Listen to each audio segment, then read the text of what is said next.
Part 1. You are going to hear a conversation between a host family and an accommodation officer for international students. First, you have some time to look at questions 1 to 5.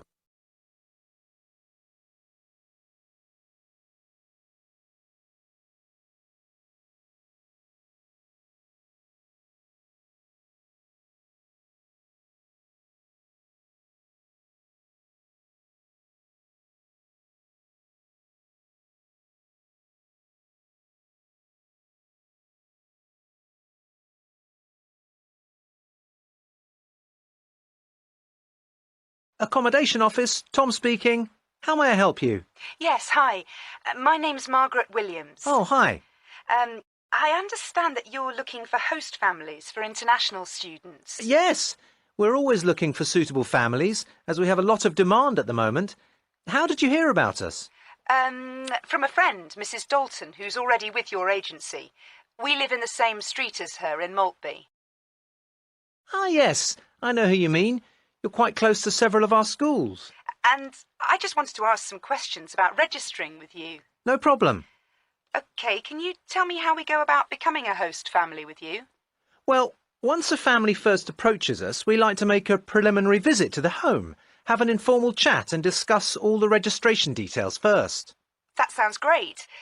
Do we need to make an application at this stage? No, we like to come and visit you first, and provided we're then both happy after the preliminary chat, we usually begin the registration process there and then, and you can complete it and send it in by email. What about references and things like that? If the application for registration is submitted and accepted, we need to do some background checks first of all, and we like to have at least 2 references from families or professional people. We'd only do these if you made a definite commitment to proceed. OK. We think it's better to check that a family's clear about what is involved in the whole process. Then we can begin the application process. How long does the process take? It depends, but it's usually a few weeks, unless there are any delays. Once everything is agreed, we match students with suitable families at the beginning of a term and usually at the beginning of the academic year in September. That all sounds reasonable. Can I ask how many students you were thinking of hosting? We thought that we would like to take 2 to start with. We have 2 daughters aged 14 and 15, so we'd like 2 students around a similar age. That would be ideal. It's easier then for them to strike up a friendship. That shouldn't be a problem. Before you hear the rest of the recording, you have some time to look at questions 6 to 10.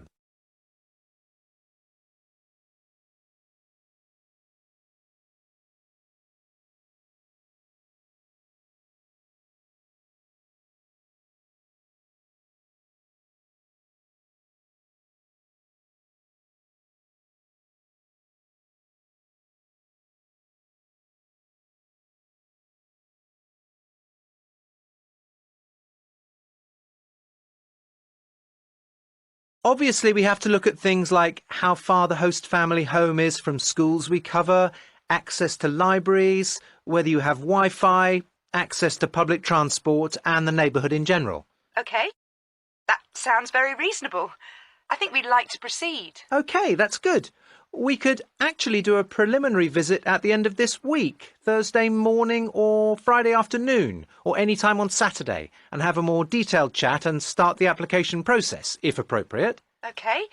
We're both free on Friday afternoon. That'd be fine. Can I have the number of your house? It's 53. 53, and 2 more things. Could I take a mobile number? Yes, it's 08977 392251. 392251. Yes, that's right. And your email address? It's maw973@maltby.co.uk. OK. I'll email you the confirmation of the meeting, and shall we say 2 p.m? Yes. That is the end of Part 1. You now have half a minute to check your answers.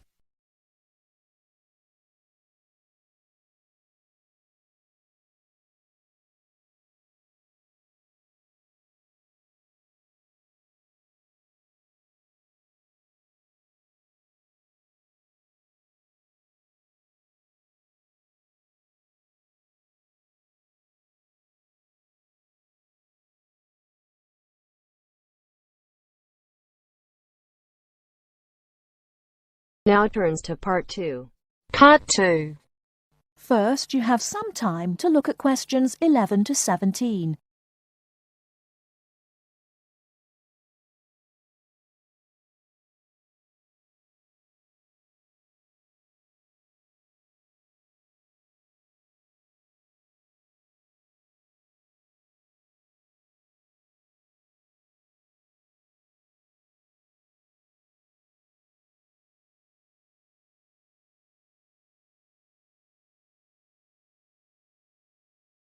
Hello, and thanks everyone for coming here today. I know it's always a bit stressful going for a job interview, but it's best to be prepared. For any of you who may not know me, my name is Fiona Ogilvie, and my job is to offer guidance and support for students with special needs. Now, you wouldn't be here today if you weren't interested in finding a job in the holidays. So let's get down to it and see what things you need to be looking out for. Most of you, I hope, will be applying for jobs with the companies that have been recommended by the university. The reason for this is that we here at the university already know these companies and have established good working relationships with them.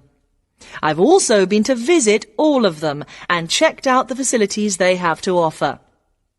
You really need to make informed choices when you're looking for a job and make sure you know before you even get to the interview stage that your needs will be met. But I know that some of you are applying for jobs independently and have looked at companies outside the university recommended list. So for you, it's best to plan ahead and be aware of what it is you may need while you're working. Things that you need to check when you go for an interview are there enough toilet facilities and are these easily accessible? Also, you want to check that all the public areas inside the building are barrier-free, so you can get direct access to these public spaces whenever you need to. And ask about ramps into the building, so you know how many there are and where they are located. These kinds of things are so much more difficult to sort out when you've started work, as they take time. But ramps are an absolute must, so please make sure you know where they are. Another thing you must make sure of is that the lifts have the correct lowered control panels. Ask if all the lifts have this facility or if it's only certain ones. Now, something I think that is often overlooked is working hours. What you want to make sure of is that you get flexi time. This basically means that your working hours are flexible and you can clock on and clock off in times that suit you. Within reason, of course. Most companies do recognise that it takes much longer for someone in a wheelchair to get on and off buses and trains. Public transport can take that much longer, so you need to be organised and prepared. And for those of you lucky enough to own a car, check how many disability parking spaces are available. Remember that it's your right to have a disabled parking space. These also need to be near enough to a wheelchair-accessible entrance or ramp. OK, are there any questions before we move on? You have some time to look at questions 18 to 20.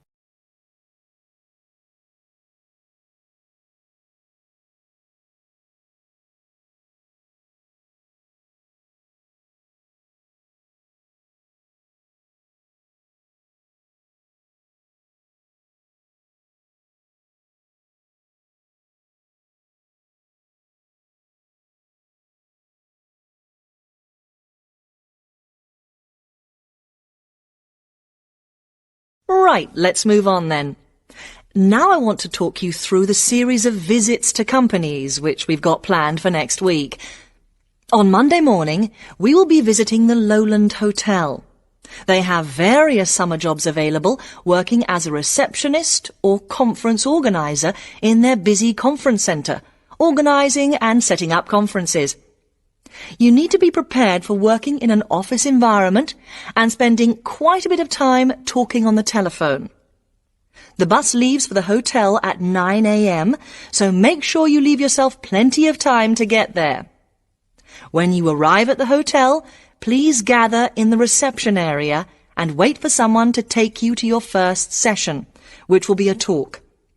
The talk at the hotel will begin at 10 a.m. and then there will be a short tour of the hotel. There will be a light lunch provided, which is usually salads and sandwiches. The next place we'll be visiting will be on Tuesday afternoon. We'll be going to visit a little local company that makes handmade paper and cards. For those of you studying art, this may be just what you're looking for. We'll be taken on a tour of the company which lasts 3 hours. The tour will start at 3:30 p.m. and after that you'll have a chance to meet some of the staff. Tea and coffee will also be provided. We have no trips planned for Wednesday, but on Thursday morning we'll be going to Tobago Travel Agency. This is a very popular choice amongst our students because you can get student discounts on holidays. We've booked a coach for this and it'll leave from outside the refectory at 8 a.m. You'll need to bring a packed lunch for this, so please don't forget. There is a little canteen where you can buy hot and cold food, but this is closed on Thursdays. Friday, we'll be having representatives from all the companies visiting us, so you will have a chance to ask any questions, and of course, put your name down on the list if you're interested in working for them over the summer. This event will take place in the main hall next to the library, and it'll run from 10:30 until 4. I really hope you make the most of this excellent opportunity to not only earn yourself some extra money, but also to gain experience of what it's like to work. And if you'd like to find out more, then please ask some of the students who worked last year. They're all wearing green badges and will be happy to speak to you afterwards. That is the end of part 2. You now have half a minute to check your answers.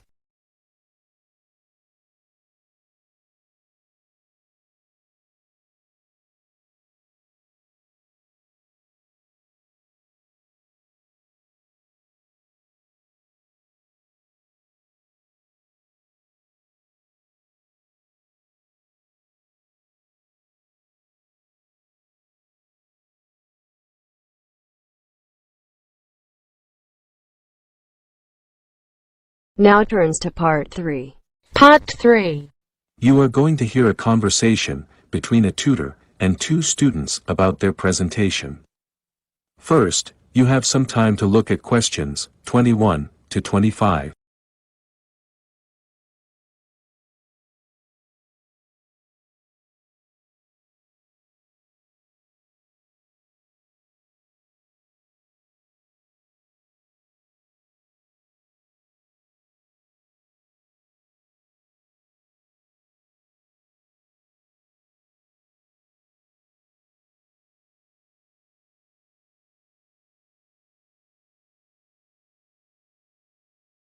Okay, if you want, we've got some time left for some feedback on your joint presentation today.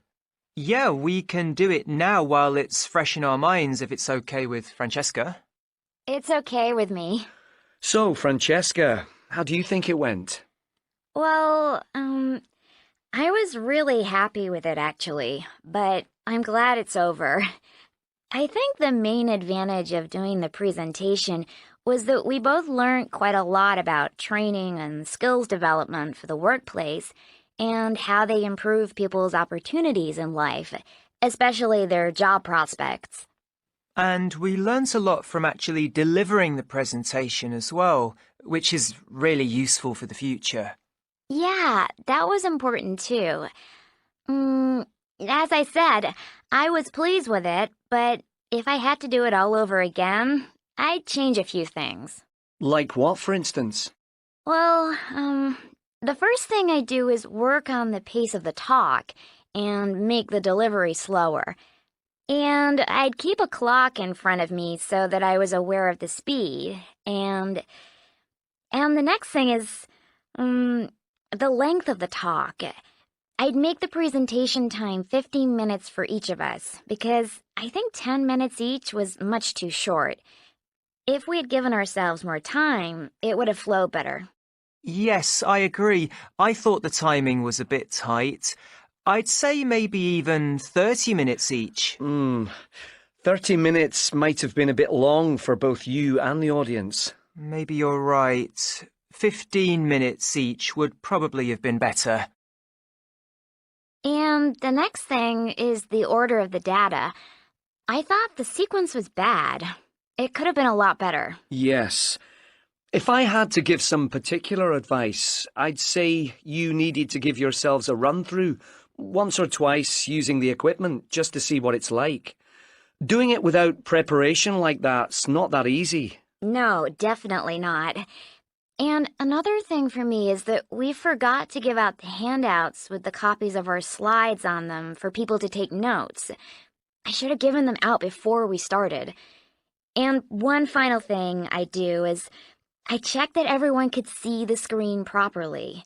I'd make sure the arrangement of the chairs in the room made it easy for everyone to see. And Jack, what about you? How did you feel about it all? Well, I agree with Francesca. Yeah, in everything she said. It's very difficult to make the delivery smooth. When I do it again, I'll definitely spend more time practicing to make it run more smoothly. Before you hear the rest of the recording, you have some time to look at questions 26 to 30.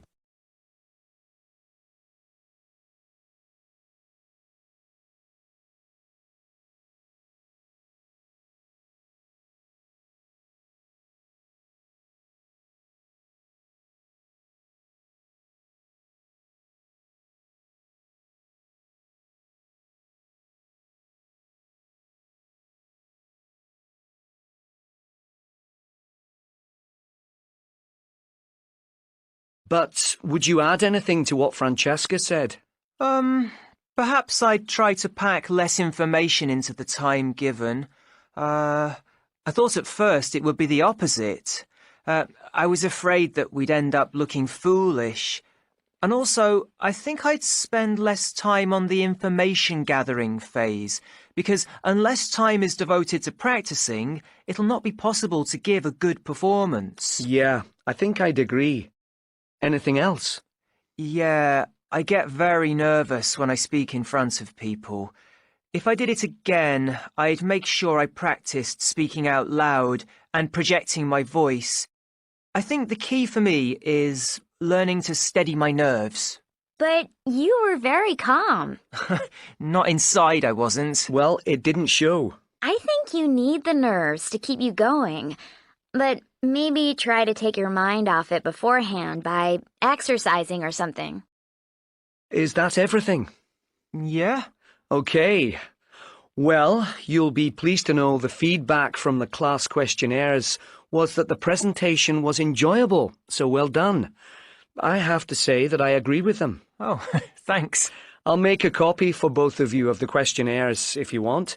And if and when you do give a talk again, you can keep them to refer to. That is the end of part 3. You now have half a minute to check your answers.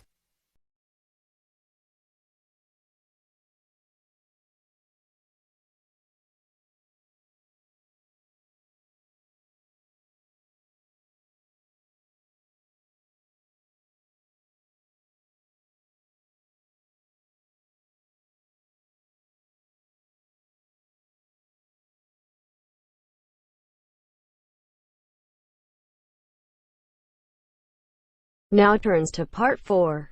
Part 4. You are going to hear a talk about security in the UK. Listen to the talk and complete the statements below. First, you have some time to look at questions 31 to 40.